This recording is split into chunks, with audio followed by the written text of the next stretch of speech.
In the parlance of the military, black ops are covert operations. Clandestine, off the books, not officially sanctioned by the authorities. Black ops are morally questionable, highly illegal, and sometimes considered traitorous. The next level is red ops. These are the kind of black ops also called wet work. They always end with a body count. Red ops are often shopped out to private contractors so the government can maintain total deniability. And then there is the deepest level, the extreme limit of wet work. The kind of actions that are morally repugnant even to other killers. Medical and biochemical experiments, eugenics, crimes against humanity. These are called deep red ops. There's a government agency that goes by the same name. It is the dark shadow of the FBI and the CIA. An organization that seems to want to beat the bad guys at their own game. There's no reason to fear the boogeyman if you are the boogeyman. The agency has been around since the 1940s. They have conducted operations and experiments on American soil and on the American people, and yet are still largely unknown. I am Mary Anne Simpson, and this is my investigative report on the Department of Restricted Operations, better known as Deep Red Ops.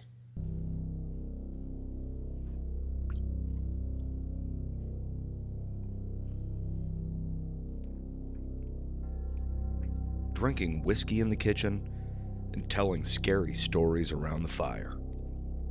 Music, monsters, and mayhem, killers, cannibals, and cults, fearful fiction and furious fact, tall tales, and terrible truths.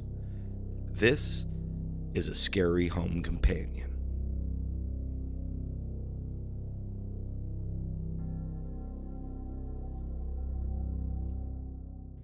What is the Department of Restricted Operations? As often as they are referenced in this program, we really know very little about them.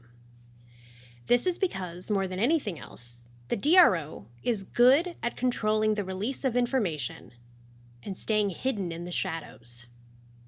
How good? Well, the Department of Restricted Operations is its official name, and it was founded in 1939, or 1943, or 1948.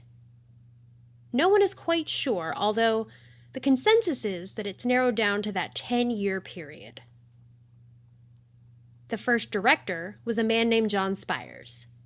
He was tasked with surveilling and countering so-called restricted operations, both on the war front and in the domestic setting, where weaponry was often tested before going into the battle theater.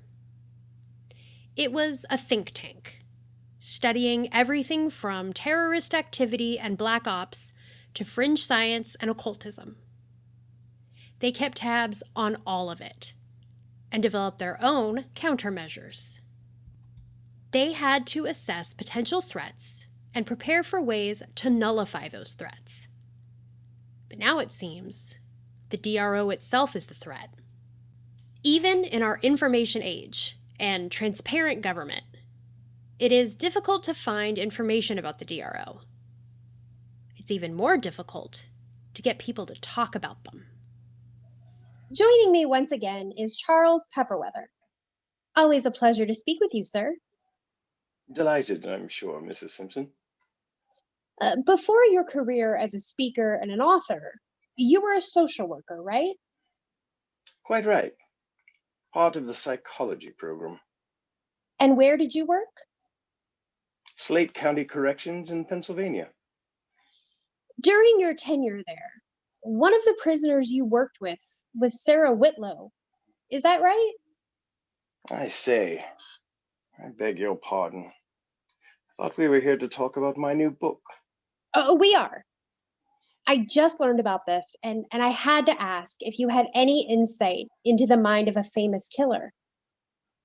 No, I'm afraid I can't answer any of your questions in regard to that particular patient.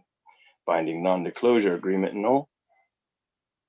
But you can confirm you worked with her. A colleague of mine violated his agreement once. They threw the book at the poor chap. Shocking business, that. Now, on to my book. Radio DJ, known better as Brother Mocha, was at ground zero for the Night of the Long Knives. Here's what he had to say. Love to tell you about it. Easily one of the scariest nights of my life. But I can't. Signed that NDA, you know. Signed a big fat-ass check, too. At the time, I wanted to run to the cameras, tell everybody what I knew, what I had seen, heard. But then that cute DRO boy wrote down a number, a big number. So here we are. I have nothing to say. Now, if you'll excuse me, I left my pina colada by the pool. 2 years ago, in one of the first interviews I ever had with Professor Andre Argento, I asked about the DRO. I'm afraid I cannot say anything about that, Mary Anne. Lucid dreaming, cults, the ghastly ones, these are all rich subjects that I would love to discuss, but nothing involving the DRO. Binding confidentiality. I'm sure you understand. Let me ask you, do you know how many people the DRO has prosecuted for violating the non-disclosure agreement? 2. Only 2. Now, let me ask you, do you know how many people have gone mysteriously missing or met their untimely demise after breaking such an agreement? Perhaps you should look into it. Everyone I talked to, with personal experience with the DRO, declined to comment, citing the non-disclosure agreement. It felt to me like the DRO was a mysterious stranger, offering candy with one hand while letting you see the knife in the other. Play along, take the reward, or else. I did find one person who was ready to tell me everything she knew. She is as close as possible to being an expert on the history of deep red ops. She calls herself Dahlia Redd.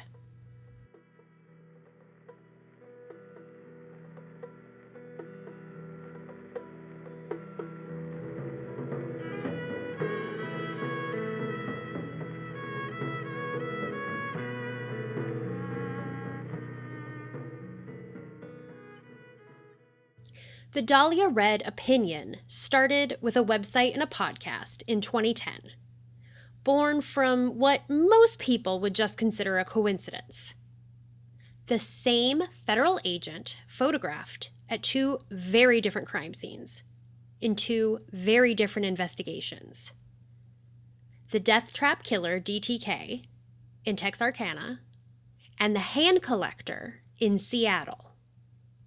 In both cases, brutal crimes and a killer who disappeared. In both cases, the investigation shut down. And in both cases, the same federal agent on the scene. Dahlia became obsessed with finding out who he was and where he worked.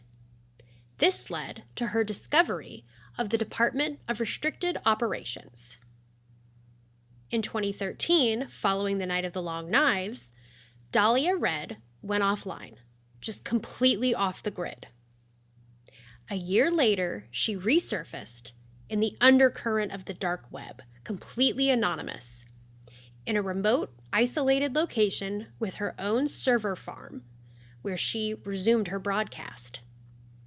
For 10 years, Ms. Redd has devoted her life to exposing the DRO for what they really are, at great personal peril. After months of communicating with her through emails, I was able to secure a remote interview. First, Ms. Redd, I want to say thank you for speaking with me. I understand that you value your privacy and don't speak to many reporters. Well, it's nice to finally talk to you, Mary Anne. There aren't many other believers out there. I mean, you get a lot of details mixed up, but I admire your effort. Well, thank you. Also, to let you know, I am recording this whole interview. I know you edit your material, and that's fine, but I'm going to be using the full, unedited audio on my program. Of course, you always record everything, right? Tell me, when did the DRO start? It's very hard to find a definitive reference for what should be a very basic fact. All right, just jumping right in. Well, that's because the DRO has always maintained a stranglehold on information about itself. I mean, we talk about controlling the narrative. They literally control the narrative. But to answer your question, officially, the Department of Restricted Operations, or the DRO, opened in 1943 when the Pentagon building opened. But that was just the official sanction. They'd already been operating for 5 years. Under the supervision of John Spires. Oh, very good, Mary Anne. John Spires was the founder. This whole thing was his brainchild, his baby. From 1938 to 1942, he funded the entire operation. Once it became official, he was the director. And what was the purview of the department? You know, Secret Service, FBI, CIA, they all have a specific stated goal. What was that goal for the DRO? Threat assessment and alternative retaliation techniques. What does that mean exactly? Oh, I mean, it's intentionally vague jargon. Their mandate was to solve the sort of problems most people don't even know exist, with actions that most people would call crimes against humanity. Dark channels outside the law and military, science and occultism, hand in hand. We know John Spires was a man of wealth with a background in law enforcement. What prompted him to start the organization? He never said why, as far as I could find, and believe me, I looked. But I do know that in 1937, just 1 year before, he traveled to Europe and Russia, and he visited Nazino Island. I think whatever he found there scared him. And how big was the department at that point? Oh, it was tiny until 1956. They got a huge expansion, and that's when they first started recruiting field agents. Mary Anne, you have to remember, this was supposed to be a think tank. The DRO was never supposed to be out in the world doing these things. They were supposed to be pure research, nothing more. 1956. That would have been when Flight 482 went missing in the Devil's Triangle, right? Right the fuck on. Are you drinking? I'm always drinking, lady. One sec.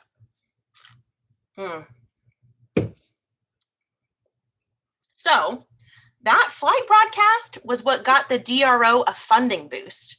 That was when Deep Red Ops, or the DRO as we know, it really came into play.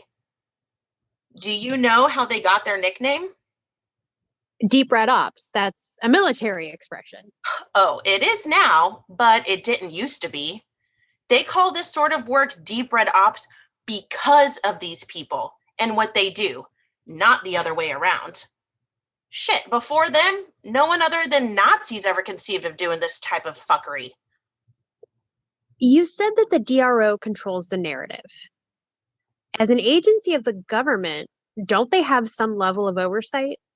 Ooh, great question.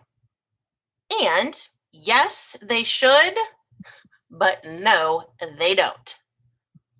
How are they still being funded? Damn, MA, you're on a roll with these questions.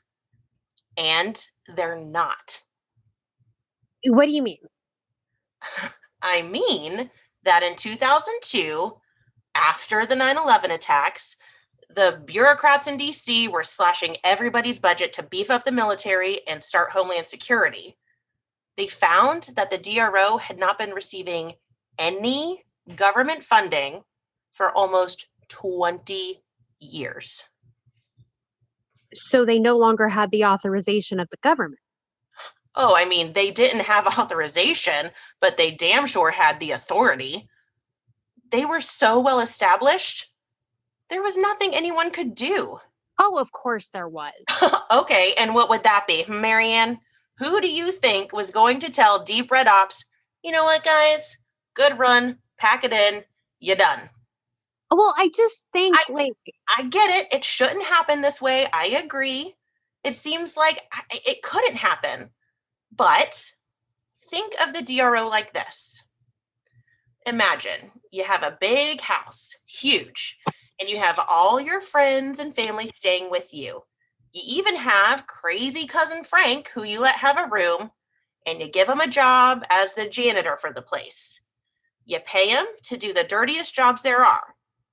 Okay, but over time, you realize that cousin Frank is a bad dude. Not like bad, but like crazy bad. But you're afraid if you go at it, he's going to turn on you. I mean, you don't want this psycho coming after you, right? So you stop paying him. But he keeps coming to work. And the thing is, he's good at his job. He does all the dirty jobs, never complains. I mean, even seems to enjoy them. Never asks for another penny. You go to kick him out, but you find he's already moved out. He doesn't need you for anything, but he keeps coming to work.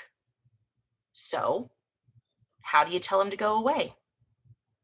If you try and make him, he will probably kill you. If you send other people to kick him out, he might kill them. What choice do you have but to let the crazy motherfucker keep coming to work? That is the relationship between the government and Deep Red Ops. Wow. Yeah, you're telling me. So when the authorities call them Deep Red Ops, it's not out of respect, it's out of disgust or contempt. Or fear. I want to play you something, Mary Anne. What you're about to hear is the voice of Deep Red Ops. Is this an interview? Nah, nothing like that. See, getting actual quotes from the DRO is pretty much next to impossible. They're hard to contact. Instead, you only get recorded messages. The area has been put on quarantine due to a possible chemical spill. The area has been put on quarantine due to the release of possibly radioactive materials. The area has been put on quarantine due to the release of biohazardous agent. The area has been put on quarantine due to a possible viral outbreak. Communication networks may also be affected. Wait, I've heard this before. How about these? Your accounts have been frozen on authority of the Department of Restricted Operations. An agent will be contacting you soon. You are entering a restricted area. You will be shot on sight. That's amazing. Is that a computer-generated voice? Sounds like a robot. That's what I said. Dahlia, I could talk to you for hours, and I would like to, but for my listeners, I would like to give you a few different prompts and just get your first response. Go ahead, shoot. Okay, did the Night of the Long Knives happen? Oh, yes, it did. So it was a field test performed in 2013, which has been turned into a piece of, pop culture. It was actually the end result of both the Code Crimson project and the Helping Hand program. What is Code Crimson? It's a government call sign the DRO used to claim jurisdiction. Started in the 60s. It usually entails an operational lockdown by local authorities and a communications blackout. Basically, small town USA gets a code crimson, you're SOL. And you mentioned Helping Hand. What's that? That's another DRO initiative. They started to recruit new operatives from prisons and asylums. They wanted to pair dangerous killers up with trusted field agents. I mean, they needed killers, so why train people to kill? Just use the naturally born ones.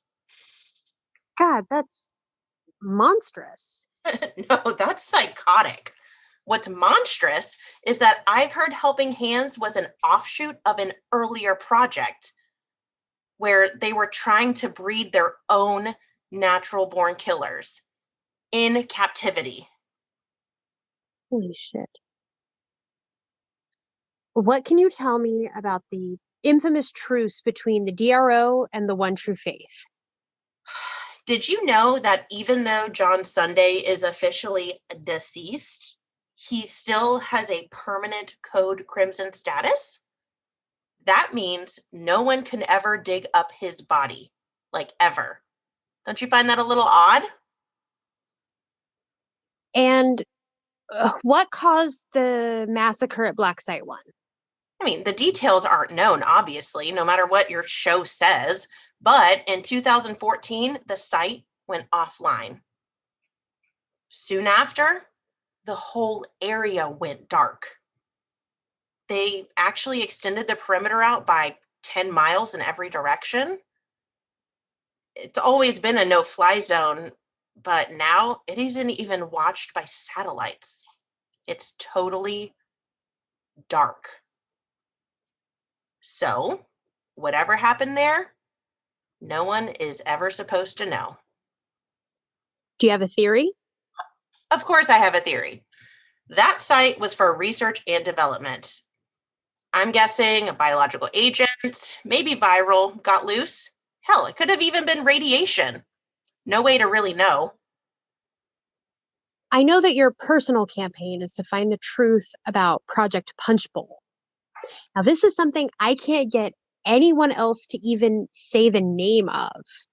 What is it? Mary Anne, I have a dozen shows on this topic. But if you need the elevator pitch, basically it's bioorganic tumors that the DRO have been implanting in people to manipulate and control their behavior. Well, yeah, the brain slugs. No, they're not slugs. They're not alive. They were created.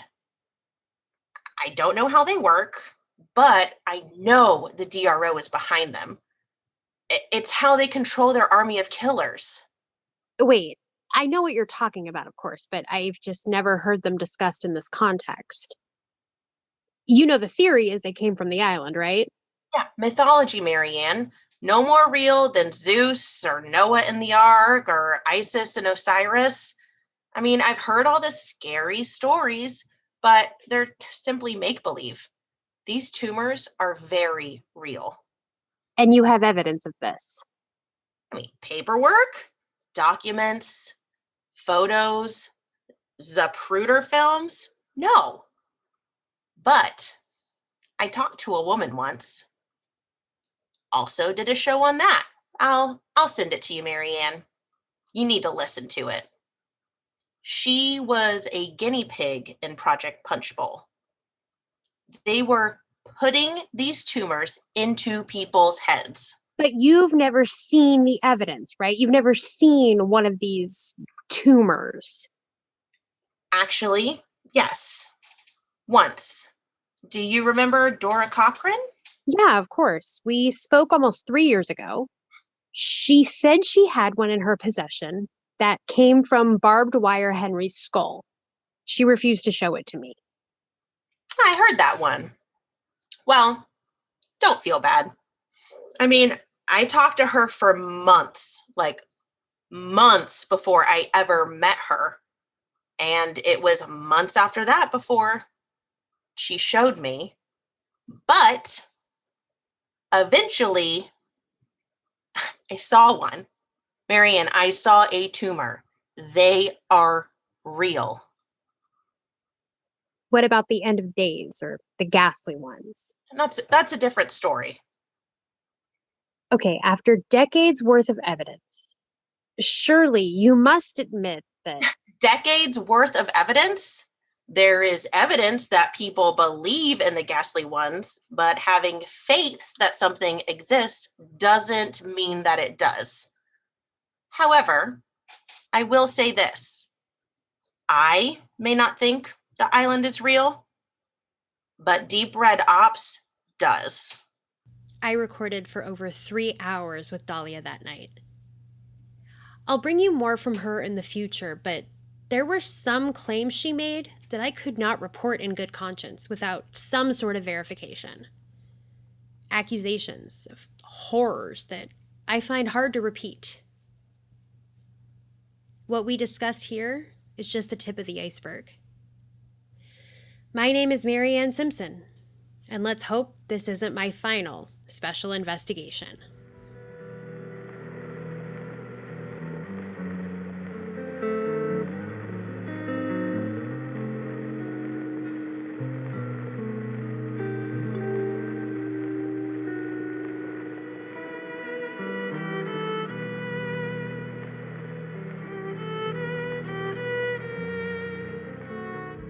Thank you for listening to another episode of A Scary Home Companion.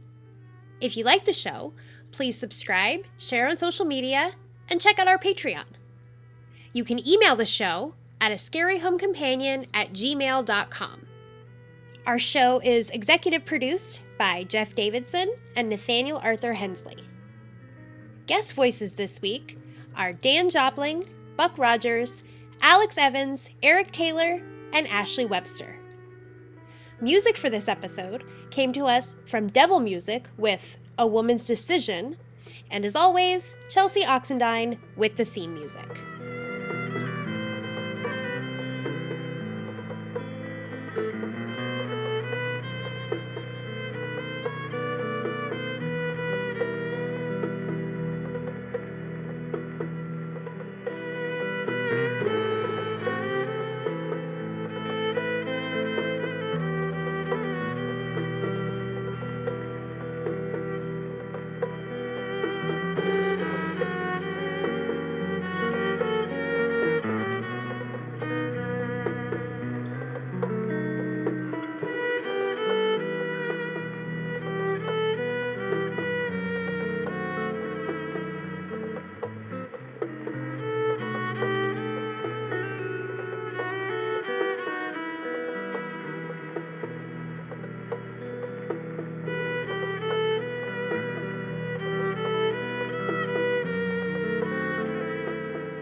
Now we can continue to drink. yay!